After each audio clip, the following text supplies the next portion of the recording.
Seumpama biji sesawi. Shalom, Saudara Tuhan, kembali pagi ini dalam renungan pagi, dan kita tetap membahas tentang Tuhan menyediakan kelonggaran. Apa yang dikerjakan Ishak adalah membangun mezbah Tuhan.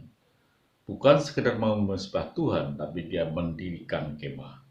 Dan kemarin kita telah melihat apa arti mendirikan kemah. Mendirikan kemah adalah ketika orang mendirikan kemah pasti untuk sebuah keluarga atau ada orang-orang yang tinggal di dalamnya. Dan ini bicara kerukunan untuk mendatangkan berkat Tuhan sampai Tuhan memberikan kelonggaran. Arti saudara kasih Tuhan untuk rukun itu tidak sekedar kita berkata rukun. Ada rule, ada sesuatu yang perlu kita lakukan. Tapi sebelumnya kita akan baca lebih dahulu Kejadian 26 ayat yang ke-25. Sesudah itu, Ishak mendirikan mezbah di situ dan memanggil nama Tuhan. Ia memasang kemahnya di situ, lalu hamba-hambanya menggali sumur di situ. Jadi sekali lagi bahwa yang dibangun yang kedua adalah mendirikan kemah. Biarlah dalam hidup kita, di dalam kemah ini, rumah tangga kita, ini rumah tangga yang rukun. Bagaimana rumah tangga bisa rukun, saudaraku?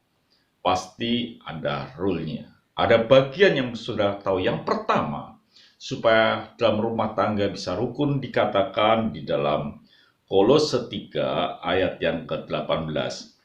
Dikatakan, hai istri-istri, tunduklah kepada suamimu sebagaimana seharusnya di dalam Tuhan. Ada rule, ada satu aturan main di dalam sebuah rumah tangga yang kita bisa pelajari. Pertama adalah adanya satu otoritas, yaitu seorang suami. Lalu bagaimana seorang istri? Dikatakan, hai istri, tunduklah kepada suamimu. Saudara kasih Tuhan, tunduk di sini akan bisa dilakukan kalau saudara ini katakan bahwa sebagaimana seharusnya di dalam Tuhan. Pendudukan diri kita atau seorang istri hanya bisa kalau dia ada di dalam Tuhan. Kalau dia di luar Tuhan, mustahil dia bisa tunduk. Jadi, istri-istri adalah orang-orang yang betul-betul mengenal Tuhan. Baru dia bisa tunduk kepada suaminya. Ini saudaraku ya Tuhan, bagian yang harus setiap kita ketahui bahwa di dalam sebuah kemah itu istri adanya penundukan diri yang terjadi di dalam sebuah kemah rumah tangga. Tidak bisa di mana kita mengemudi dengan dua pengemudi. Mungkin istri mau ke kiri, suami mau ke kanan. Pasti dia akan terjadi kerukunan, bahkan keributan. Mesti belajar untuk tunduk. Untuk belajar tunduk, kita harus belajar bagaimana kita bisa tunduk kepada Tuhan. Kalau istri bisa tunduk kepada Tuhan, pasti dia dengan mudah bisa tunduk kepada suaminya. Jadi saudara kasih Tuhan, kerukunan diawali dari penundukan diri seorang istri. Itu harus ada di dalam sebuah kemah. Maka akan terciptalah kerukunan. Jadi saudara kasih Tuhan, tunduk bukan berarti kalah, tidak.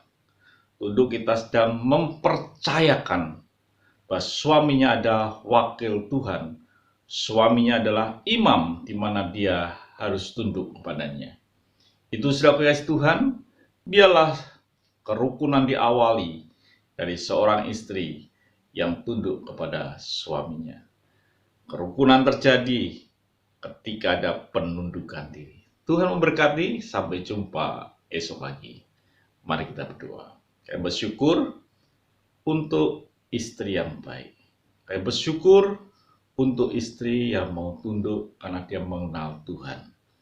Biarlah dalam rumah tangga yang kami miliki ada satu otoritas, bukan dua otoritas, tapi satu otoritas, yaitu seorang suami yang menudungi. Terima kasih Bapa, dalam nama Tuhan Yesus Kristus kami sudah berdoa dan mengucap syukur. Amin. Tuhan memberkati.